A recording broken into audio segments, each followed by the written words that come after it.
Today's review is on the first ever 1 hour special of Sam and Cat, the Killer Tuna Jump, that reunites the iCarly and Victorious cast, starring Jeanette McCurdy, Nathan Kress, Ariana Grande, Elizabeth Gillies, and Matt Bennett. The episode starts off when Sam comes up making her own sauce.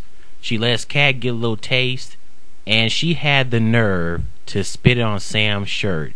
You don't do that. She should have spit in the trash. I'm surprised Sam didn't tackle her like a football player and whoop her ass. Dice shows up and tells the girls his situation he's in. He won a card game and defeated some fisherman, and the fisherman said he was giving Dice some tuna. Dice was expecting money, but he received vicious live tunas. While Sam changes into a shirt, Dice gets the door, and there is Jade West. Cat all of a sudden freaks out, pushes Dice out of the way, and she didn't expect Jade to arrive at her house. Cat tells her to stay here, and you know Jade don't give a damn. She'll do what she wants. Dice wants to know what's going on with Cat. Cat is acting like a wild animal, telling Dice to hush up! Don't you get it? Sam and Jade can never meet. They'll kill each other. Yeah, so that's pretty much the reason. She's afraid that if Jade and Sam ever cross paths, she thinks that they would kill each other because they are alike. Not to mention, Cat says Jade's the number 2 scariest person, making Sam number 1. Really, Cat? Jade and Sam, I know, would totally enjoy each other's company. There have been people who said that they would have loved to see a Jade and Sam show. I also would say that Jade's the number 1 scariest person. Besides, Sam's not really scary. She does have a little soft side. Jade and Sam finally meet and both say hey to one another. Cat screams and passes out. She always does that when she or others scream, just like in that one episode with the poo panties prank calls. Sam and some kids screamed and Cat passed out and fell on a pizza box like she literally died. Poor baby. Sam was more concerned about the pizza than her, and the kids helped her up. What kind of crap is that? Anywho, sorry for getting a little off topic. After the commercial break, Cat finally wakes up and sees that Sam and Jade are getting along just fine, like I knew they would. They both enjoy laughing at kids who cry for some damn reason, and they despise people. And what kind of people are we talking about? Next, the girls meet up with Dice, and he shows the tank filled with tuna fish, who tend to eat people alive. Those things look more like trout fish or live eating piranhas than tuna fish. Dice is trying to make some money so he can get rid of the tank of tuna fish. That's when Sam came up with the idea of getting someone to jump over the tank. Sam volunteers to jump over the tank of tuna fish, but Cat refuses on account of she doesn't want Sam to get hurt. So Dice gets some dirty skipper daredevil guy to do it. Cat is starting to get jealous due to her best buds getting along so great. Look at Cat. She is mad as hell. That's her pissed off and angry face. Cat jealous? Who would have thunk? Cat shows up at the restaurant furious due to not being invited for lunch, although Sam was just about to text her. Just about! Sam looking at her like, what the hell is wrong with you? She's also upset that she wasn't invited to see a horror movie, despite not liking horror films. She even said that, so, I hate spiders too, but if a spider was having a birthday party, I would definitely swing by for some cake. Listen, I love cake as much as the next person, but my ass ain't coming to no damn party for spiders just to desperately get some cake. I'll make my own, thank you very much. Cat goes sit with Dice and Nona and was wondering if Sam and Jade were jealous. You should be. This girl done lost it. I have never seen this side of Cat before, acting like a crazy stalker like Sierra from Total Drama, all nuts and insane. I like it. I really like it. But she made me lose my mind with the whole having such a good time. Well, I would. And she did. Yeah, I think that girl need to go take her medicine for real. Nona suggests that she should get revenge. Thanks a lot, Nona. What kind of grandmother would tell that to her own granddaughter? So Cat calls good old Freddy. Hey, Freddy! And of course, there's his mom talking about Carly will never love him. I love how he stuck his tongue out at her. Ah, yeah! Hell yeah! Look who's talking, Mrs. Benson. You're all alone too, but at least Freddy has friends. You don't have diddly squat. Bam! What? Yeah, what happened to you and Lubert? Yeah, how'd that work for you? Yeah, that's what I thought. Ooh! Now why don't you be a good mother and go back in the house and go wash your ass up? Cat tells a lie to Freddy that Sam was hit by a sports utility vehicle with bleeding gums, fractured bones, and a broken buttocks. And then Freddy's mom comes out again and says she has an itch. You're my itch, Mrs. Benson. And I love how he yelled at her ass. That's not my responsibility! Hell yeah! Tell her, Freddy. My God. The next day, Dice shows up at Cat's door. Cat's pissed because it's not Freddy. Apparently the dirty skipper is not going to do the jump on account of how dangerous it is. What do you expect? That's the point.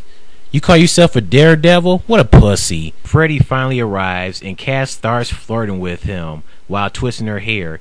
Well, aren't you a handsome boy full of questions?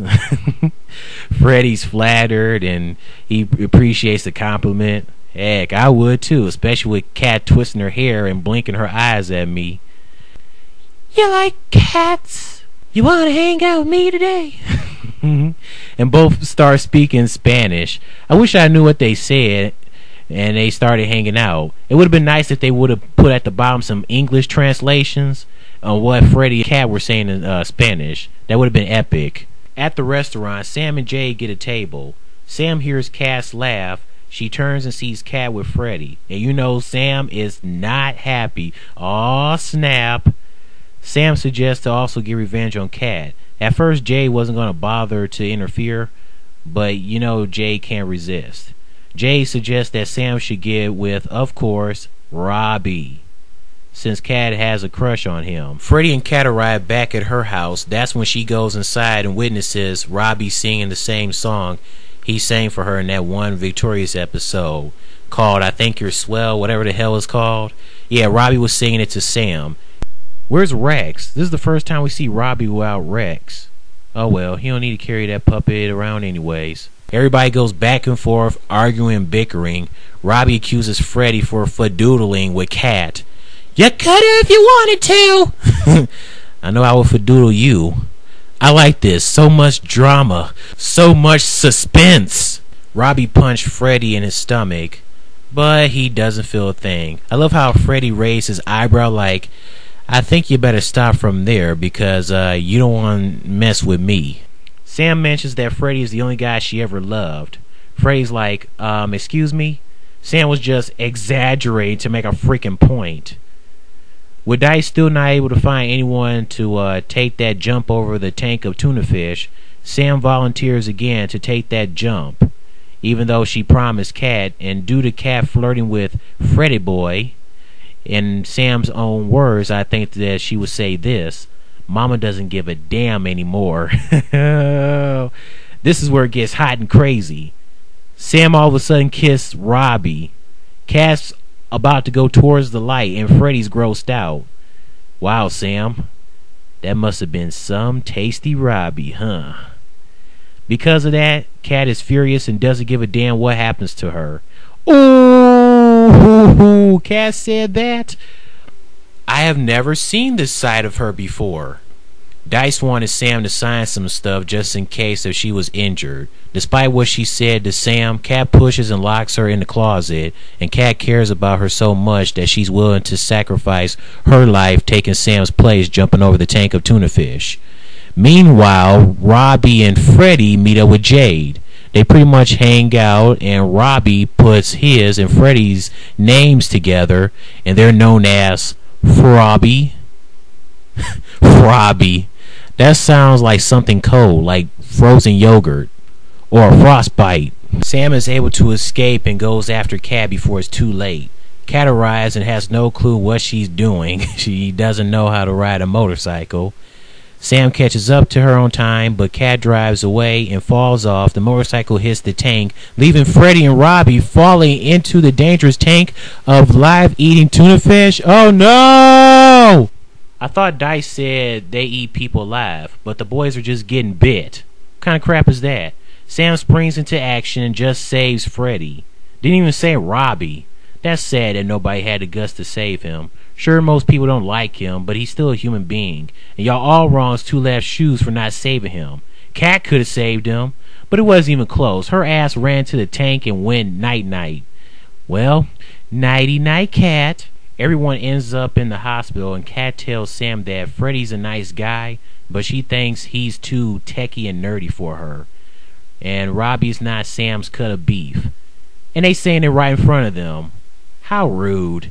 Too bad Freddy had that wrapping around his mouth, but I think he said something about it was completely unnecessarily. I think that's what he said.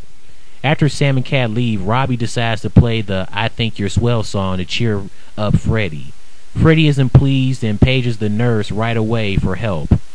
Yeah, I don't think Freddy wants to no longer hang out with Robbie.